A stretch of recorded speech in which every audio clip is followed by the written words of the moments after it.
Kita akan kembali lanjutkan perbincangan, pemirsa Mbak Erlinda. Kalaupun nanti kemudian sekolah ini dibuka, terutama tadi zona-zona hijau yang sudah Mbak Erlinda katakan, tentunya harus menerapkan protokol kesehatan. Yang ideal seperti apa protokol kesehatannya? Iya, yang pasti kan protokol kesehatan ini kan disesuaikan dengan karakteristik sekolah. Satuan pendidikan sekolah itu nomor 1.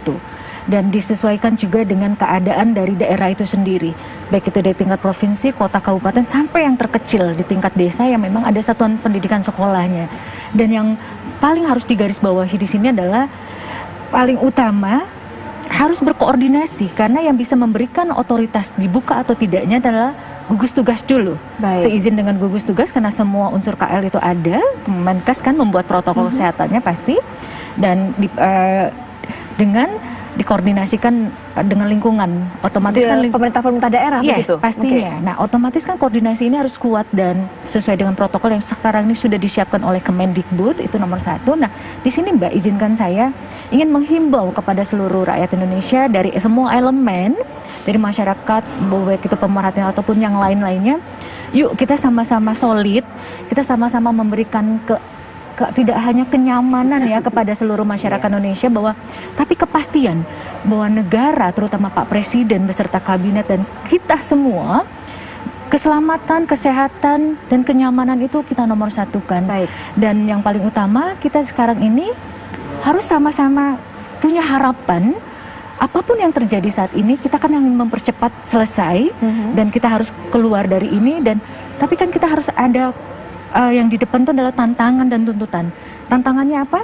Kita mau tidak mau harus bisa bagaimana mengurangi hal yang saat ini sudah terjadi, ya kan? Kita merehabilitasi diri kita, keluarga, komunitas, terbesar juga negara.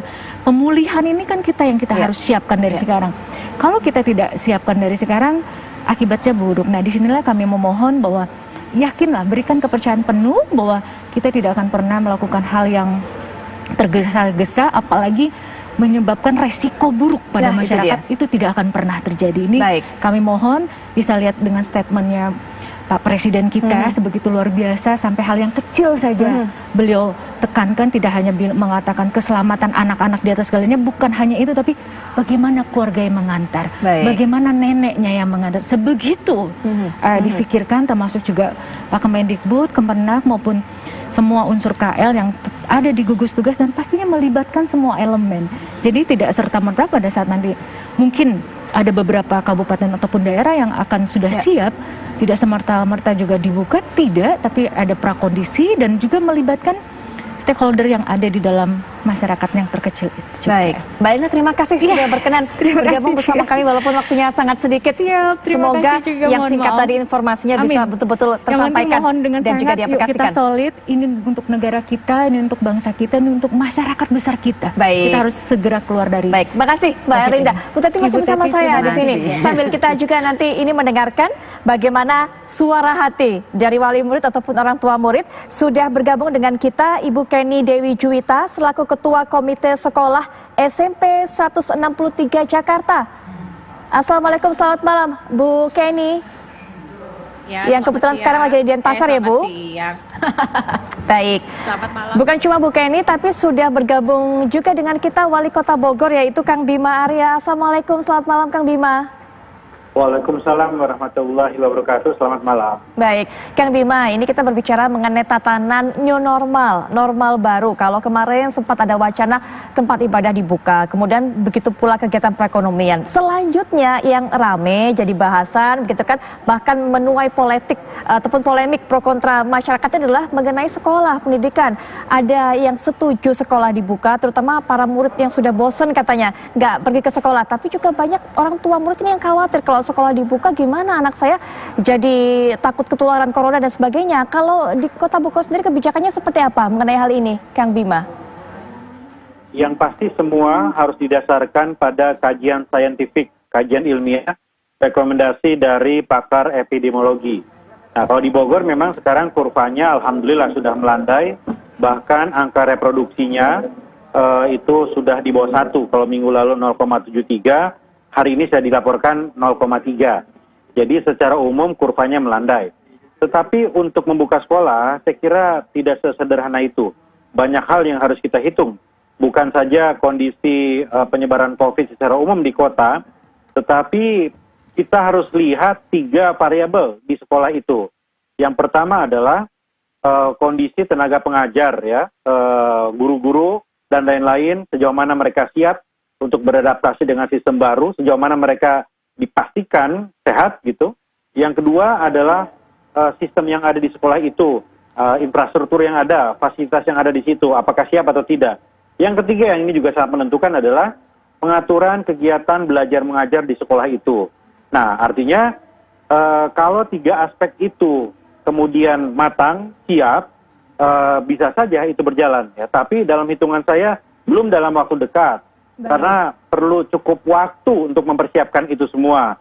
Dan menurut saya sekolah ini tidak bisa terburu-buru. Kalau unit ekonomi, pasar atau toko bisa, sudah kita hitung misalnya. Kemudian rumah makan, unit ekonomi juga, dan termasuk tempat ibadah, ini juga dengan protokol kesehatan yang sudah dihitung dan semua sudah siap. Tapi sekolah berbeda, karena ada anak-anak di situ, ada kemungkinan potensi infeksi atau kontaminasi di antara mereka yang dibawa ke rumah di situ, ada fasilitas sekolah yang belum tentu semuanya siap, ada sistem belajar guru yang belum tentu bisa beradaptasi dengan lingkungan suasana yang baru itu. Baik, tidak semudah itu tentunya untuk membuka sekolah kembali dan juga melangsungkan kegiatan belajar mengajar kembali di sekolah seperti normal, seperti biasa dulu sebelum ada virus corona. Tapi Kang Bima, walaupun seperti itu, apakah pihak pemerintah dari Kota Bogor sejauh ini sudah memantau bagaimana kemampuan sekolah-sekolah untuk bisa menerapkan protokol kesehatan? Karena kan setidaknya harus banyak tempat cuci tangan di sekolah itu, harus ada kemudian banyak juga hand sanitizer ataupun berbagai macam peralatan yang menunjang kebersihan bagi para murid dan juga para tenaga pengajar. Apakah sudah melakukan pendataan mengenai hal itu, Kang Bima? Saya kira dari pemantauan beberapa sekolah mungkin siap, tapi lebih banyak lagi yang masih perlu waktu untuk menyiapkan itu semua. Tidak semua punya akses atau fasilitas yang baik ya, tempat cuci tangan dan lain-lain. Tetapi sekali lagi, ini bukan hanya fasilitas, ada 2 unsur yang lain lagi tadi. Kesiapan tenaga pengajar, ya, seluruh kru dari sekolah, dan satu lagi adalah bagaimana bisa memanage kegiatan belajar mengajar. Bagaimana mengatur sistem shift-nya, tempat duduknya, penjemputannya. Ini juga lebih rumit saya kira. Jadi kalaupun berjalan, kemungkinan besar masih perlu waktu, tidak dalam waktu dekat. Ya belum tentu tahun ajaran baru menurut hitungan saya. Dan itu pun perlu dilakukan secara bertahap. Saya masih banyak menerima kekhawatiran dari para orang tua terkait dengan sekolah ini, begitu ya. Dan lagi pula, ya hari ini tren dari positif ini, tren dari kurva COVID-19 ini belum ajak. Jadi artinya memang situasinya sekarang melandai. Tapi kita belum tahu, minggu depan, 2 minggu lagi. Kita lihat di London, sekolah sempat masuk kembali, tapi kemudian terjadi lonjakan positif. Karena kemudian anak-anak yang sehat itu menjadi OTG, menjadi carrier, dibawa ke rumah dan ditularkan ke orang tuanya yang kemudian sangat rentan. Terjadi lonjakan positif. Ini harus diantisipasi. Baik, banyak yang harus ditinjau, sudah dijelaskan oleh Kang Bima tadi. Kemudian juga bagaimana pendapat dari wali murid ataupun orang tua murid. Ini Bu Kenny Dewi Juwita, selaku Ketua Komite Sekolah SMP 163 Jakarta juga akan memberikan pandangannya. Bu Kenny, setuju atau tidak setuju? Termasuk yang pro atau termasuk yang kontra dengan sekolah segera dibuka kembali seiring dengan dimulainya tahun ajaran baru, Bu Kenny? Ya, memang banyak sekali tantangannya bagi orang tua pada saat tahun ajaran ini akan dimulai ya. Nah tentunya perlu juga kita koordinasi dengan pihak sekolah, yaitu biasanya kita lakukan lewat komite sekolah. Baik, Bu Kenny, sejauh ini pengalaman dari putra-putrinya Bu Kenny yang bersekolah, seperti apa proses belajar mengajar itu berlangsung? Apakah anak-anak ataupun siswa ini juga bisa belajar dengan nyaman di rumah, atau mungkin juga sudah sempat cerita dengan Bu Kenny begitu kalau kangen, rindu, pengen segera sekolah? Ya memang banyak sekali pemberitaan yang agak dramatis gitu ya. Ada anak yang diberitakan nangis di depan sekolah ingin segera sekolah. Saya rasa kembali lagi ke orang tua masing-masing bagaimana menciptakan lingkungan rumah itu menjadi juga tempat pembelajaran.